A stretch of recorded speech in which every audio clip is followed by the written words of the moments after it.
Welcome, welcome, welcome, everybody. Happy Sunday. Today is October the 4th. Um, and for those of you that are new to this platform, make sure that as you're coming in, you are dropping your name, the city that you're from, and also any community service outreach that you want us to shout out. We want to make sure that we are giving you as much love as you're giving us. I see Delana has come in. Hey, cousin. Happy Sunday. And we'll get started in just a few minutes. We're just building our audience and everything. But we'll get started in just a few minutes.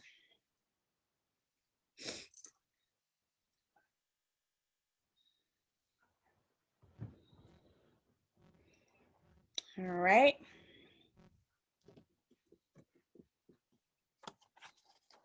Make sure that those of you that are on are also sharing a lot.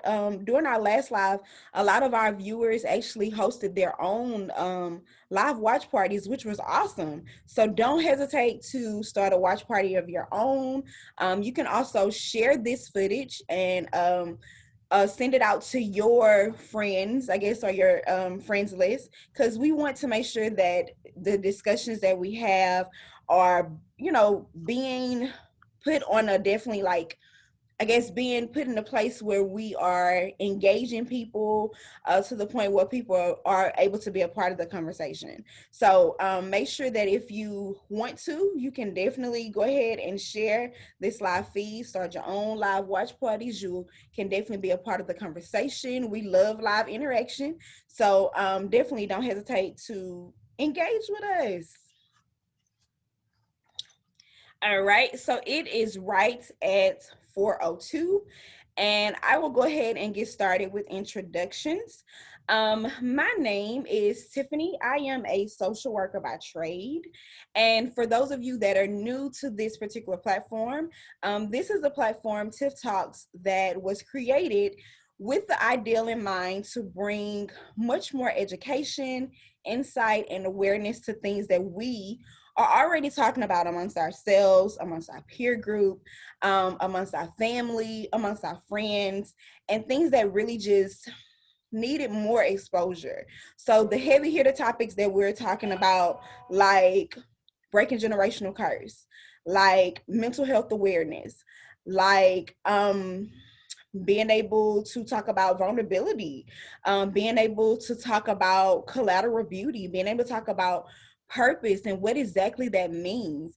And in all honesty, we have been at a really good point. This is our empowerment series for this 2020, and it has been so awesome. The feedback that we've gotten has been so awesome, and it's something that I truly enjoyed presenting to you guys, and that my team has been on board with presenting to you guys as well. So I'm excited to keep the conversation going today. Believe it or not, we are in episode 5. So today we are going to go ahead and welcome our guests.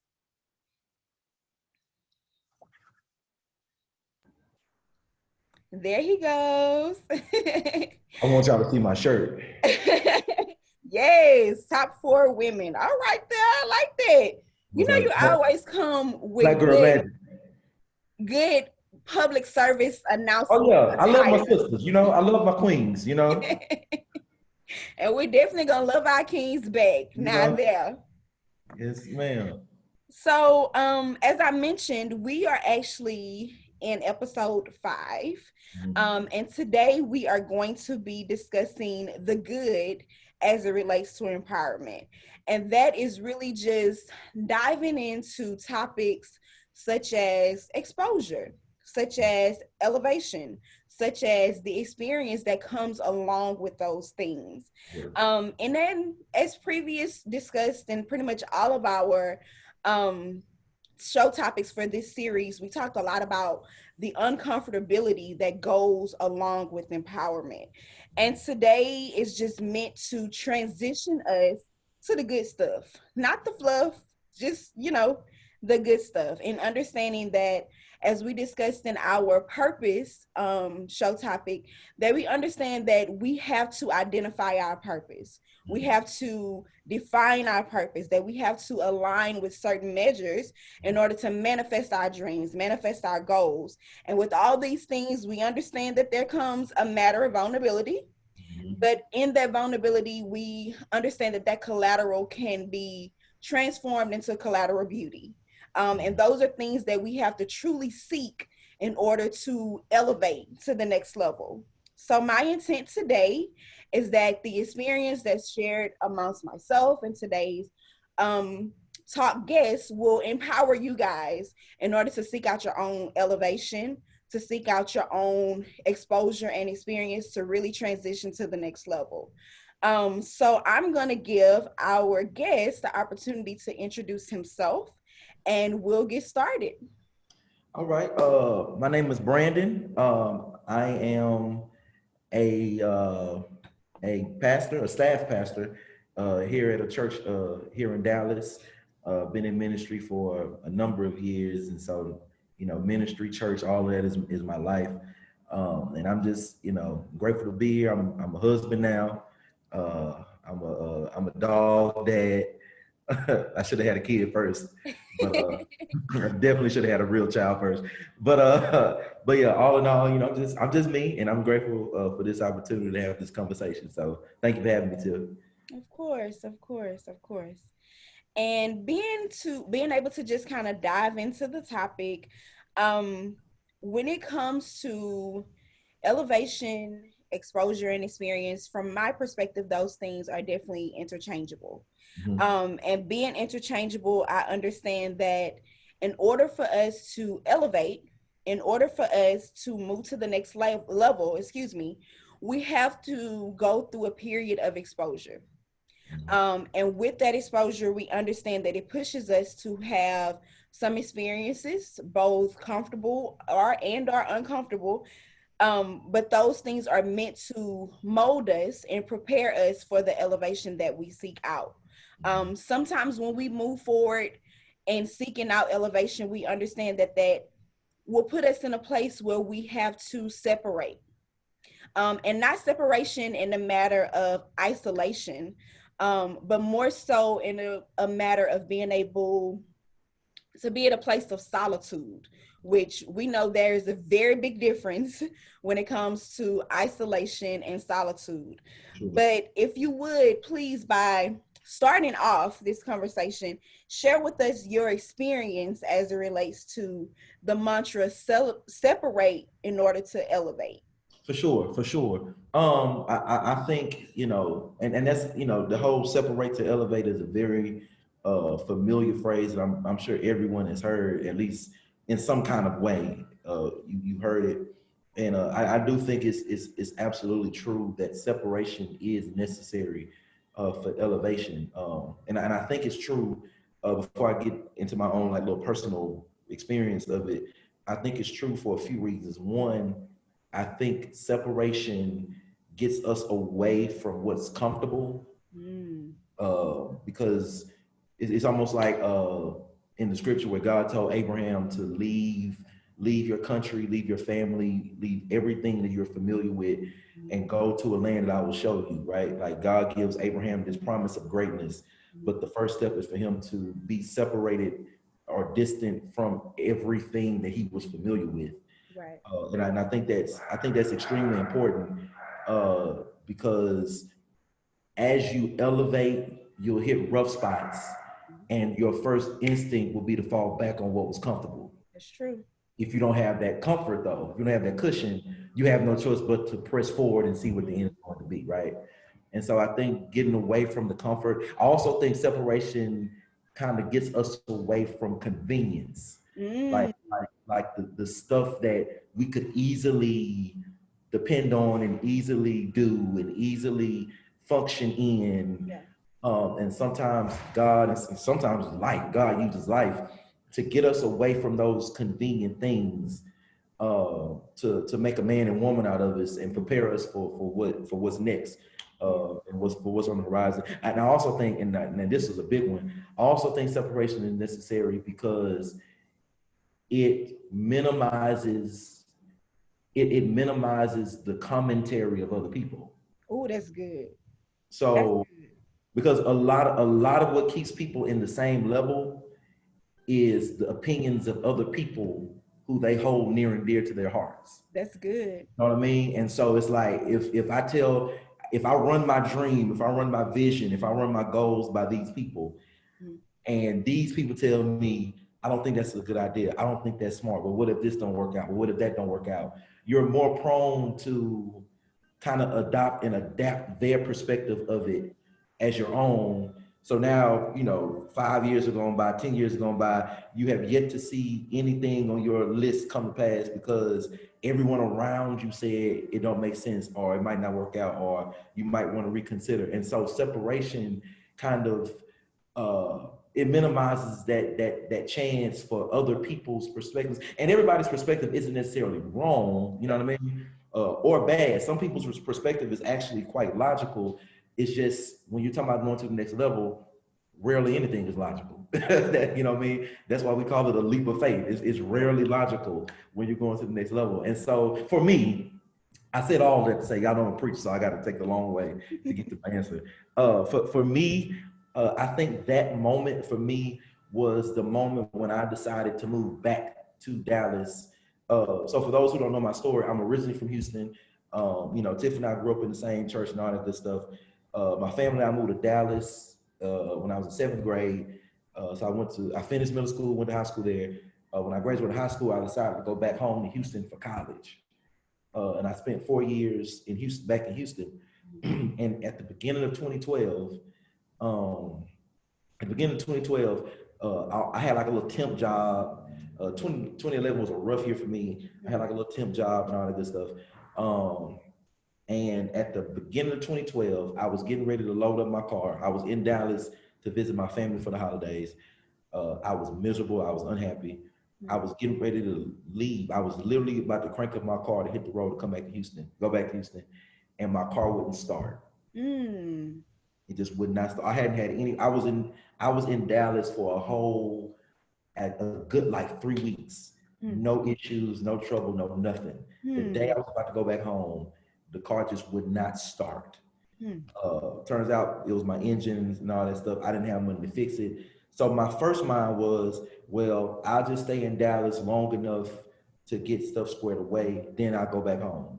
Mm. A few months roll by and I'm like, man, I'm not really feeling, I'm not really feeling going back. And through prayer, Mm. like through prayer and really thinking through my life and all that good stuff, I realized that God used that moment Mm. uh, where my car wouldn't start to separate me from what was comfortable, what Yeah. was familiar, the whole nine, the cushion, the whole nine, and really to keep me here. Yeah. And initially, it didn't make sense. I didn't see what was going on. Mm. But over time, and now with the benefit of hindsight, I realized there have been so many great things that happened in my life in the last 7 to 8 years that would not have happened had I gone back. Yeah.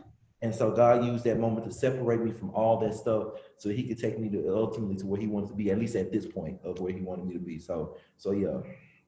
That's good. And I find that in my own experience with elevation, God put me in a place where I was uncomfortable to the point that it was unbearable for me, that I needed to separate. Yeah. I needed to seek out solitude for my own personal perspective. You made a good point in saying, like, at the time of going through whatever and however, everyone's perspective at that moment is logical, but it's not your own. Right. And what matters the most is your own perspective, because at the end of the day, it's your goals, it's your dreams, it's your vision that you truly have to live out in order to have a fruitful life.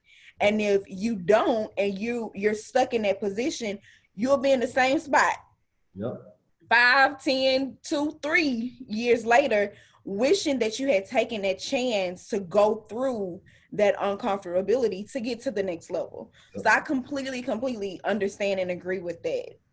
Yeah. You mentioned in a certain sense about kind of not being so in tune with the commentary around you.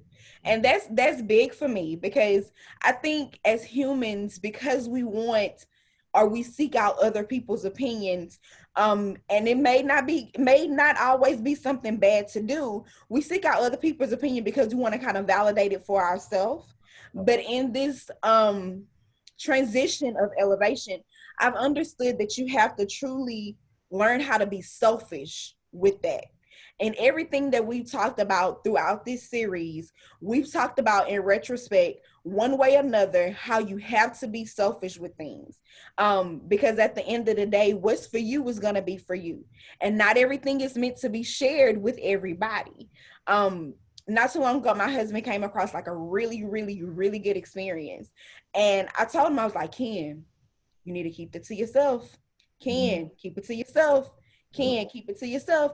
And the minute that he shared it with someone else, Mhm. and not like sharing it with someone else out of being prideful or with the notion that someone else was going to seize his opportunity or anything like that, just like, hey, dude, this is what I got going on. And this, whatever, that opportunity slipped through his fingers just like that. Mhm. And I came back to him and I told him, sometimes God will give something to you just for you. And you Yep. have to be mindful of that, because if you don't and you share it with someone else, you'll lose it. So my Mhm. question for you is, what is your perspective in regards to being selfish with your own elevation? Um, Honestly, I mean, selfish is one good way to put it. I think it's just being smart. Like you just can't trust everybody with the vision that God is giving you for your life. Yeah. Um, I do think now let's I don't want anybody to misunderstand what I'm communicating here. I do think that God places people around you Mhm. that who has discernment Yeah. and in some kind of way, helps you and propels you to Yeah. where you're trying to go and where you're supposed to go. Yeah. And so when it comes to that community of people, I'm not necessarily talking about them, but just people in general, like everyone just can't. When I first got engaged, my best friend's mom was like a mother to me. Of course, you get this array of advice from everybody. Uh, One thing she told me, and not that I necessarily had this issue, but one thing she told me, she said, "Whatever you do, keep your family out of your marriage." Yeah. I know you love your family. I know that keep your family out of your marriage. Yeah. If you and your wife hit a rough patch, y'all work through it. If y'all can't work through it on your own, go to therapy. But keep Yeah. your family out of your marriage, right? And I think the same is true when it comes to your vision and your purpose. Keep Some people don't belong in that. Yeah. Some people don't belong in that. One, because their experience and their exposure in life has been so limited, they Mm. don't have the capacity to think that big. Hmm. So and because they don't have the capacity to think that big, they'll try to belittle what you bring to them, Yeah. only because they haven't seen it on that level. That's true. Uh, that's evident. I mean, I'm a preacher, so most of my examples are going to be biblical. That was the problem with Jesus. Well, not with Jesus, but the Bible says that Jesus was in his own hometown, Hmm. and he was teaching, and he was trying to perform miracles, and everyone in Jesus' hometown who watched him grow up looked at him and only saw him as the son of a carpenter. Mm. None of them were able to see beyond what they were exposed to Hmm. recognize that there was more to him and more in him than Wow. what they were used to. And I think, that's a part of the reason why a lot of us might be stifled and stuck where we are, is because we keep sharing information and sharing our vision and sharing our dreams and sharing our heart with people who can't see us beyond where we are. Yeah. This is the you they're used to. Yeah. So when you give them anything bigger, it's like, I don't know. And it's like, Hmm. hold on, man, it's more than me than that. If Yeah. you don't live your life in somebody else's box that they Yeah. made for you. And so yeah, I definitely agree about the whole being selfish or being smart piece about, keep some stuff to yourself, man. Don't, just pray about it, talk to the Lord, Yeah. talk to trusted individuals who have big minds, Yeah. who have big mind. I only talk to people I only speak purpose. I only speak vision with big-minded people. Yeah. Not big-headed, big-minded, because there's a difference. There's a big difference. I only speak my vision to big-minded people, people who I've had conversations with, who who talking about their vision makes me wish I thought bigger. You know what I mean? Yeah. Like I listen to some of my friends, they talk about stuff they do and want to do, and I'm like, man, I need to expand my thinking a little bit too about my life. I only talk to people like that because only people who think big will understand. Oh yeah. Only people who do big and think big will understand it. And so, you gotta stay away from these small-minded people and quit sharing your stuff with them because they and here's the thing, Tiff, it's not necessarily that they would do anything malicious to keep you from it. It's just because y'all so tight or y'all so close, you're robbed of your future only because of their opinion. Yeah. Yeah. Their feeble opinion will keep you from doing any and everything. You Yeah. know, so yeah, you definitely need to be selfish. And you said it like spot on for me, and that kind of leads into my next, subtopic transition, and that a lot of times people's own limited exposure Sure. will shortchange you of what you seek. Sure. One thing that I love, love, love about my peer group and my friends, it don't matter if we are getting together for the kids, if we getting together for a holiday, if we in casual conversation, if we together, it's three things that we're gonna talk about: money, investment, and travel. It's Yeah. gonna come up. Yeah. And it comes up because although we all have our own lives, our own business ventures, our own kind of entities that we're in, we are always at a point where we're planning for the next level. We're seeking out the next level. And those conversations just come up naturally, like what you gonna have for dinner this week. Right. Just as easy as like, oh, I was riding down South Stoke and I seen an investment property. Oh, what's going on with the investment property? You look into it. Let me see how much it is. Maybe it's something we can do together.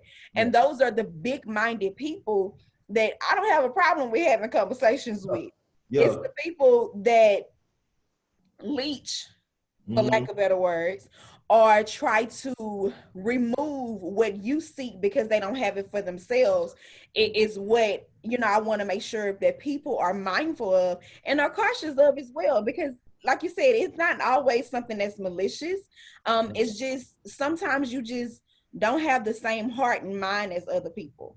I And like that's I okay. like being around people who make me feel small. You know Yes. what I mean? Like, so for instance, you brought up investing and all that stuff. Like one of my I don't want to call it a weakness, it's just an area that I haven't done enough research and just study in. But like when it comes like finances and investments and all that type of stuff, that's just an area that's just never really piqued my interest as an individual. Mhm. So I haven't really just looked deep into it. But I've had conversations with people, and I'm friends with people who are real big on it. So when I'm around those people, I'm like, man, I need to, I need to tap into that. I need to do more research. I need to do more, whatever with that. That's the type of people I like being around. People that make me feel like I'm missing something. Yeah. I don't like necessarily being around people and like I'm the most advanced person in the room. Yeah. Like it's like ain't none of y'all got any goals, nothing like nothing you thinking about, nothing you working on, nothing. Like y'all just satisfied. You know what I mean? Like I can't do it. I gotta be around people who think big, who do big. Everything about their life is big, and it makes me check myself and say to myself, I need to do better. I love that. I love Yeah. that. So transitioning into this topic more specifically as it relates to exposure, I always think about when I think about exposure as it relates to elevation, I think about how oftentimes exposure can sometimes be a clear picture, kind of Mhm. like, when your car just didn't start, Yeah, right. or exposure being to a point where, like Pastor used to say, like, you looking through muddy water counting fish or trying to count fish. Yeah. And if we were to dig, just a little bit deeper, I understand that as sometimes, at this point of elevation, it's not always our vision that will benefit us. Sometimes it's being around people, like you say, who have a vision and being attracted to their vision that will put us in a position where we have that exposure to want bigger and better for ourselves. Mhm. Um, my husband is into a new business venture, And we really, I really support him in this. Anything that makes him happy, I want to make sure that he's content and seeks out his own purpose. And every so often, he'll just say some things that'll make me like clench my pearls, like, wait a minute, Mr. Walker. Yeah. But we were having a conversation this week, and he mentions, a statement that was like really had me thinking. But what he said was life is 10% of what happens to you and 90% of what you do about it. Yeah. And that put me like, man, that's something good. I need to write that down somewhere. But Yeah. my question for you is, what has been your greatest lesson that you can say has come from seizing the opportunity or the moments of exposure? The greatest lesson I've learned, well, it's kind of two in one. Uh, the first lesson is stay ready. Mm, Stay ready. So you mentioned our pastor. One thing he used to always tell us, like the ministers, the preachers, is always be prepared. And you know this. He said, yep, always be prepared. Always have a sermon in your back pocket because you never know. You know. yep. So there will be times where I woke up that Sunday morning thinking that I had nothing to do at church. Mm-hmm. Only to show up and he be like, Booker, you up? Like, okay, cool. I'm glad I've been studying. Great. Yeah. You know what I mean? But I think that same principle can be applied overall. Stay ready because you never know when an opportunity might just unexpectedly, present itself. And if fiddling and trying to figure out, you miss it. Yeah. And so it's all. My thing is always act like you already doing it, even if you ain't done it yet. You know what I mean? Act like you already doing it. Yeah. And whatever that looks like for your particular field or purpose, whatever. Live your life as if you already doing it, even if you haven't started to do it yet. Yeah. So you got to stay ready. The second lesson is be humble. Mm, Be humble because, and here's why I say be humble, because there is both a positive side of exposure, there's also a negative side of exposure. yeah.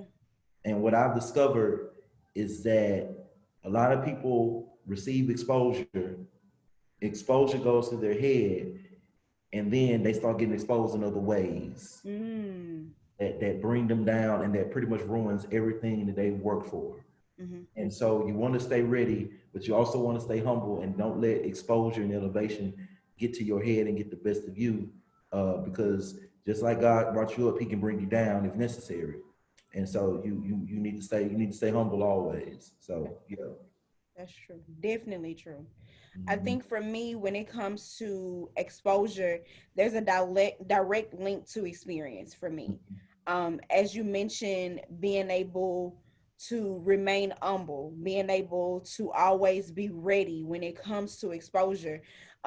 Those are things that come with experience. Right. And so often we get to a point when it comes to that transition of exposure and experience that we miss the opportunity to process the experience because we want to go through it so fast. We don't Yep. want to be a part of the journey, especially when it comes to adversity. Like, we don't want to be a part of the journey. We just want the experience. And oftentimes, for me, my personal experience with exposure has been because I put myself out there and I was exposed to those good things that I was doing what I needed to do in order to gain the experience to transition to the next level. But I've also had times, I mean, most people look at my career, they look at my life, and they think I have all these wins. And I've had some wins, don't get me wrong, but I've taken so many L's behind the scene that I didn't talk about, that I didn't put on the forefront, that I want to make sure that people understand that's come because of the exposure and the experience that I've had. That's come because of the journey that I've been willing to go through. And understanding the process. I think it's important to really kind of understand that when it comes to experience, it's a two-part thing. We can look at experience as having the matter of just pounded stress up on us, or we can look at experience as it comes to having that applied pressure. And Mhm. those things are two very different things depending on how you look at it. It may be the same in retrospect, that it's a period of uncomfortability. It's a period of being at a place where it's tense and things of that sort. But being able to take that stress and turn it around into understanding that the collateral beauty out of this stress and that applied pressure is what has really gotten me through some really, really tough times in my life, and really exposed me to some things where I've taken the experience and build up on those things, and I've elevated to a next level. And people look around like, how she got there? It's Mhm. because I had to go through some things. It's because I had that applied pressure. So I really want to dive into that, being able to understand the difference of stress and applied pressure as it relates to elevation. Yeah. Man, that's wow. I don't know what more I can say. Uh, that's beautiful.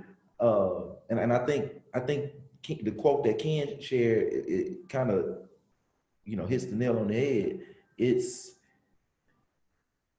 if you use it right, Mm-hmm. adversity can be a great university. Mm. What I mean by that is if you use it right, there is so much you learn, there is so much you gain, through the pressure, through the experiences, through the moments where you're not comfortable, all of that. Like there's so much that you gain through that.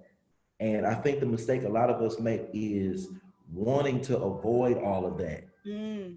to go straight to the exposure, go straight to the Yeah. elevation.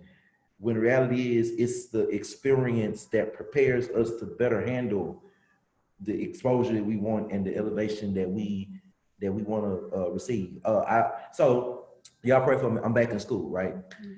And um, I put the pro in procrastination. I am horrible. Uh, and so there was a paper that I had due, and I just looked at the assignment and to see what the paper was about. Okay. Now, technically, I had a homework assignment before the paper. The homework assignment was to do like a rough draft of the paper Mm-hmm. before you actually write the final paper, right? I skipped all that. Like, man, anybody got time for that? So I just write the paper. Um, and in my opinion, Tiffany, oh my God, it was a wonderful paper. Okay. It low key could have been a sermon. It was I did it. Okay. Under pressure at the last minute, everything. I did that paper. I get my results back or whatever. I didn't get the grade. I didn't flunk, but I didn't get the right grade I was supposed to get. Because what happened is the content was great. And this is what my professor told me. The content was great. Everything that she was looking for in the paper as far as content was pretty much perfect. Mm-hmm. The only problem was it wasn't the right format. Oh, that's the. Again, I'm back in school, so a lot of the way papers are written have changed. So now they doing like MLA and all this stuff, like stuff that we weren't really doing back when we first started college and stuff like that. All I know is I had a paper. I didn't have time to do the rough draft and all the other stuff she was asking me to do. I'm just gonna do this paper, only to realize that had I gone through that process, Yeah. my final result would have been much better. Yeah. And I think that's the perfect illustration of a lot of our lives. Like Mm. we're so quick to try to get to the final result Yeah. that we don't realize how all the stuff in the middle prepares us so that that final result can be better. Yeah. And you can't avoid it. You can't get around it. You need that pressure. You need those closed doors. You need those L's. You know what I mean? Like you need all of this stuff. And obviously, in the moment when you're suffering through them, you hate it, Yeah. of course. But if you endure it and go through it, you get the benefit and the blessing of hindsight, where you can look back and be like, man, didn't like it then, but I'm Yeah. so glad I had to deal with that because I see how it shaped me for where I am now. You know what I Yeah. mean? And Mm-hmm. so, you need that pressure. The only pressure that's not good for you, in my opinion at least, is the pressure that you put on yourself. Mm. That the self-inflicted stuff, that's a different story. Yeah. But as far as like dealing with the unavoidable and the inevitable, you need that stuff. Yeah. Because it really shapes you, it really molds you, it really makes a man or a woman out of you, it really builds your muscle, it builds your temperance, it builds, you know Yeah. what I mean? Like like, oh man, like that could be a whole other conversation, but it builds all this stuff so that once you're elevated and once you're at the level you want to be, you are better equipped to be effective in that place. Yeah. Yeah. I feel that also with the experience, it puts you in a position where you are even more grateful for the Yes. experience. Yes. If I hadn't gone through some of the things that I've gone through to get to where I am now, if things were just handed to me, Yeah. um, I don't think that I would value what I've gained. Yeah. So for me, and I'm it's not easy. Just like you say, when you in the middle of it, you Mhm. like, come on, Jesus, get me out of it, Lord. Just Yeah. Like how help me long through it. Come is it on, gonna Lord, how be? long? When is gonna change? But having been on the other side and look back, it's like, you know what? It was God that kept me to Yeah, help me to get through this. for And sure. a lot of times, and I mentioned this in the previous episode when we talked about collateral beauty, a lot of times it doesn't matter what the expiration date on struggle is, Yeah. because the after effect of struggle lasts way longer than, the actual date. So if we can be okay with understanding that there is an expiration date and look forward to the blessing behind the curse or behind the burden, then we'll get through it. We'll Yep. get through it. 2 weeks It's can definitely it's feel just, like it's too just much. like it's just like cooking. You know what I mean? Like I don't cook, but it's just it's just like cooking. Like when you think about like Thanksgiving dinner and stuff like that, and we make this joke. I mean, it seems like we make this joke every year around the holidays about how long it takes Black folks to prepare our stuff. But like it takes all this time to prepare the meal. Like Mm, it takes hours to mm, prepare the meal, but you eat off of it for days. You yep, know what I mean? And so the same is true, like and to your point, the struggle seems forever, but the reward lasts even longer if you go through it and yep. endure it, you know what I mean, see it through to the end. So yeah, that's wonderful. I needed that. Yeah, that's Yes. Now I see a couple people have come in. I want to give a couple of shout outs. So I see Shay has come in. Hey Shay, nice what to see up? you, girl. I see Kathleen has come in. Thank you for watching and tuning into the live feed. As you guys are coming in, make sure that you are, of course, creating your own watch parties and sharing this footage for us. And make sure that you are sharing where you're from and any community service out shout out that you want us to share with you. I'm sorry. So transitioning to kind of like the tail end of this conversation as it relates to kind of roles and influences, um, I think it's important to understand that you have to be very much so intentional in your walk. You Mm-hmm. have to be intentional in your walk as it relates to your elevation and your experience. And that includes being intentional about your own environment. Yeah. um and being able to understand that being successful, you have to be surrounded by and within a place where you can truly seek out and manifest your own vision. Mm-hmm. um so with that, I really am kind of interested to kind of get into what does it mean to you by being intentional in your journey and your walk and as it relates to your environment. Um, yeah, it's super. You you are the manager of your environment. Hmm. Um, you're the manager of that. You kind of can't control some things that happen to you and all the other kind of stuff, but your environment you're definitely in control of. The type of people that you keep around you. The whole nine. The things that you do, the things that you do or don't do that's Hmm. conducive to your purpose and where you're trying to go. All that stuff is your responsibility. And so whether it looks the way it should look or it doesn't, that's really on you. Hmm. And so I think you should be extremely intentional about your environment. It kind of doesn't make sense to surround yourself with people or put yourself in places that don't match where you're trying to go, don't match what Hmm. you're trying to do. I think that's pointless. And I think that's a lot of people's downfall. It's not that they lack the talent or gift or even the vision, honestly, to get to where they want to go. It's just the kind of environment they create Hmm. or the type of environments that they flock to. Mm-hmm. that kind of hold them back and keep them from getting to what they're supposed to do. So I think it's very, very intentional to properly steward and properly manage your environment. And so, like for me personally, what that looks like, knowing my call in ministry and pastoring and all that good stuff. What managing my environment looks like from my vantage point is the type of not just the type of people I hang around, Mm-hmm. but even the kind of preachers I hang around. Exposing myself or getting exposed to things, like going to certain conferences and workshops and stuff, and going to school, going back to school, like the whole nine. That's my effort in creating an environment that will catapult me into ultimately where I know God wants to take me. And so, yeah, it's extremely important to be intentional about that because your environment is your responsibility. That's right. I like that. Your environment is your responsibility, Yeah. and making sure that you create an environment that's conducive Yeah. to where you want to go in life, where you want to be.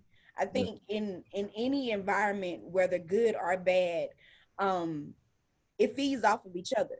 Right. If you're in an environment where there's positivity, if you're in an environment where you're talking about things that is moving you to the next level or that encourages you to seek the next level, then you're going to thrive. Yeah. If you're in an environment where it's negativity, if you're in an environment where people are, uncomfortably comfortable, Yeah.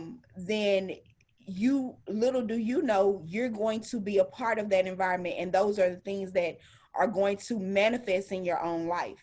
So Right. I think it's important that we all truly understand, like you said, your environment is your responsibility. So you can't complain about your environment being one thing if you're not doing nothing about it. Right. Exactly.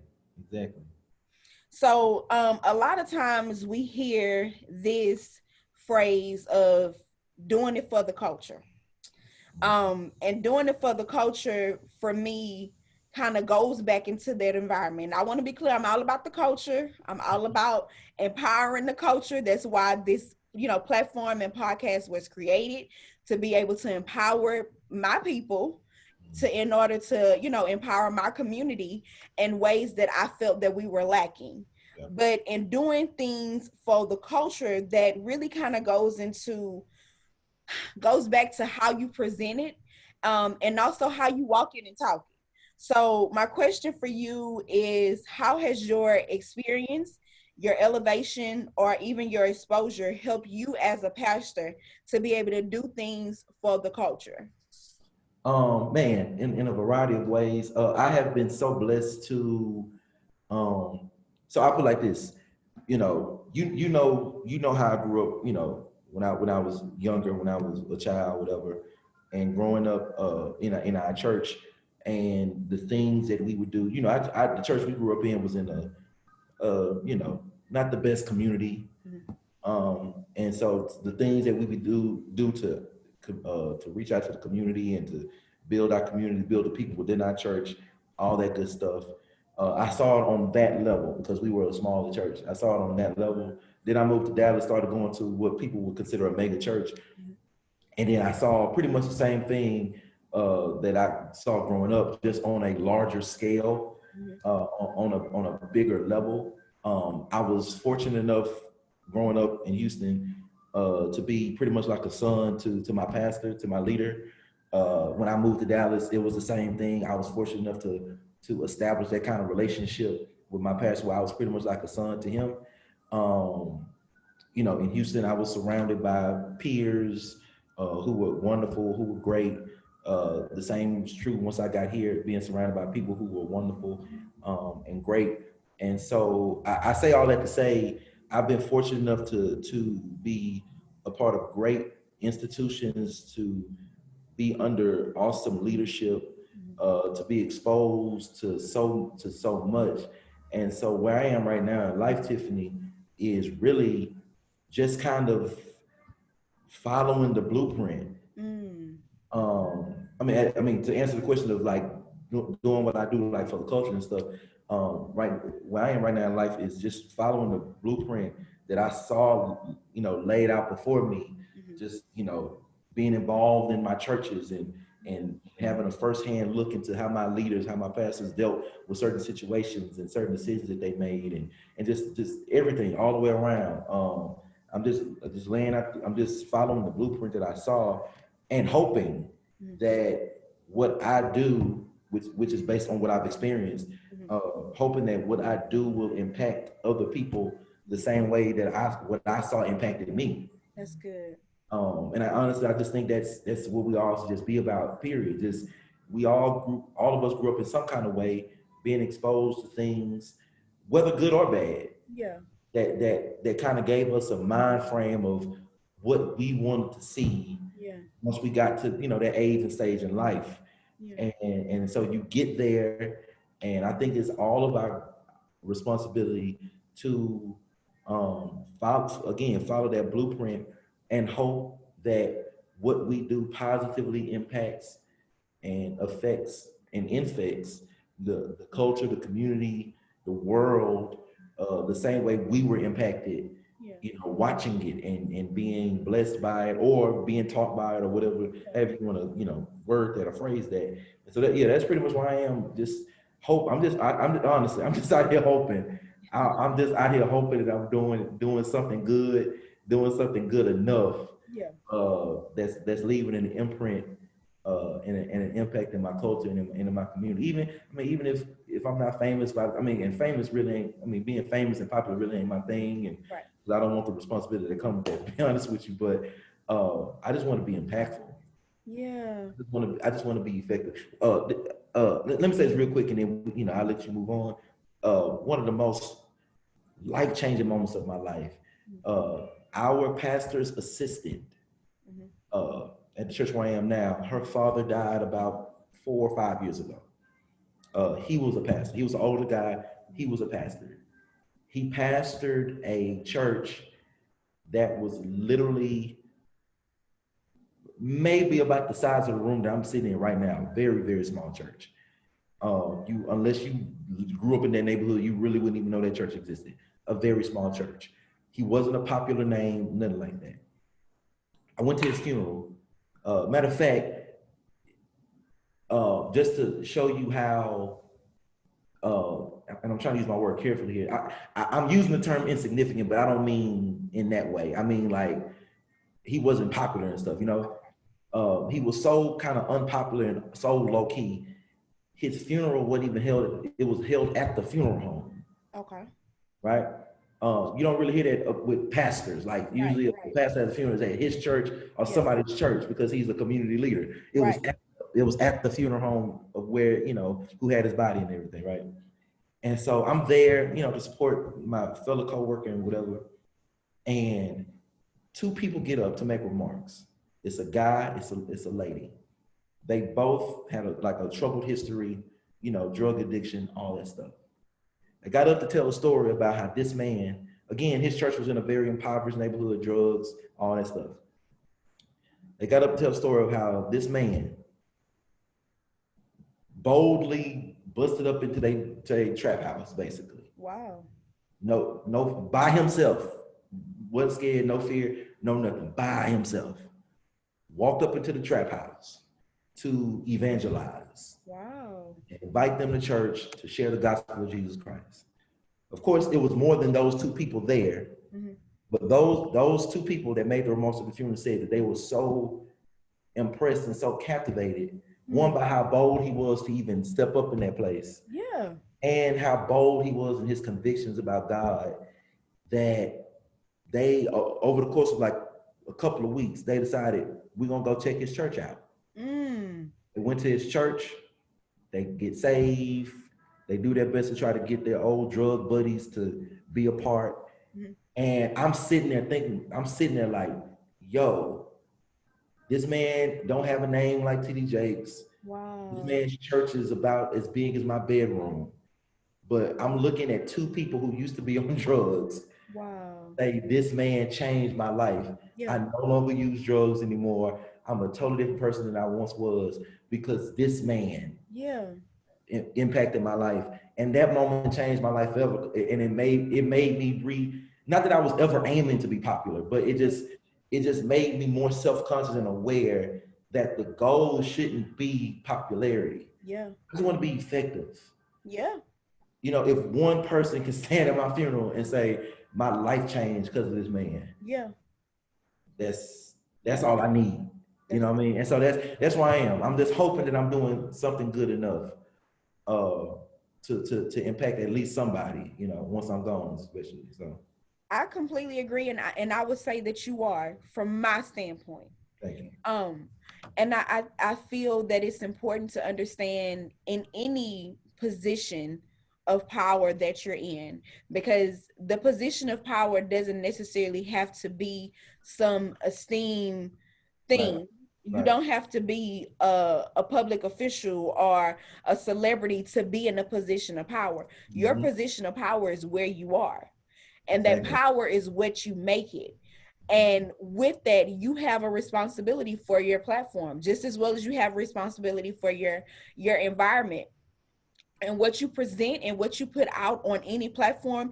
If it's on your social media, Mm-hmm. that's a position of power. That's a platform that you are presenting to people. You don't know how many people are impacted by whatever post you put this morning. So I Mm-hmm. think it's important that everyone is mindful. I tell my 14-year-old, you got to be mindful of what you put out, because what you put out is, is going to impact someone's day, whether you know it or not. And it's also going to be what you attract. Yeah. So if you putting out the good, then you're gonna attract the good. If you got on, Facebook or Instagram this morning and said, if ain't nobody tell you good morning today, I'm telling you good morning, you don't know how that may have, empowered someone.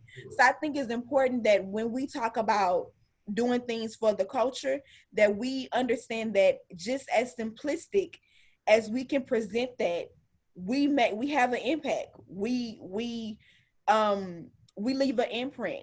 And I think it's important that as you build up on those things, that imprint and that impact all goes towards your legacy. If we can all be in the mind frame of whatever I do today, whatever I do in this hour is gonna go toward my legacy, then I think we'll be more mindful in what we present and how we present it. Yeah. Well, this has been an awesome conversation. Oh, it's over. Well, I mean, the last thing is for you to share your testament with us. So, what is one thing that you want each and every one of our audience, those that are tuning in live and those that are going to watch the playback, to take from what you shared with us today? The one thing I want people to take away is value your vision enough to be so responsible and so intentional that you do everything within your power to make sure it becomes your reality. Mm. If you really believe that this is where you're supposed to be in life, this is where God wants to take you, whatever, the proof of that is how well you manage and steward your environment, how you handle life's adversity, the whole everything that we talked about. And so value your vision enough to do everything within your power to make it your reality. Mm. Because if you die and it's still a vision, then it was a waste of time. That's good. That's good. That's awesome. Yeah. That's awesome. My testament of today is that everyone will seek the opportunity of exposure and experience so that they too will be able to understand and be able to process their own elevation.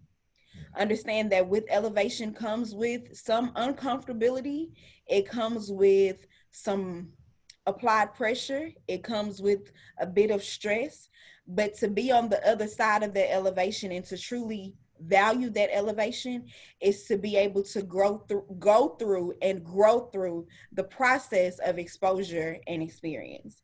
And I truly hope that all of you that have tuned in today, and that those of you that will be watching the playback, that you take that from our discussion today. I appreciate you, Branden. Yeah. It's never a dull moment with you. It's never a dull moment. And I look forward to coming to Dallas soon so I Yeah. can sit in and be a part of one of them sermons, because if you guys have not heard him preach, he is a singing preacher, one thing. I love a singing preacher. That's how I was brought up. So I love a singing preacher. So anytime that you are in the Dallas area, I definitely want you guys to look out for him, and hopefully he'll be on the program to preach so you can hear it. you, But you I'm never definitely looking know. forward to getting back to Dallas real soon.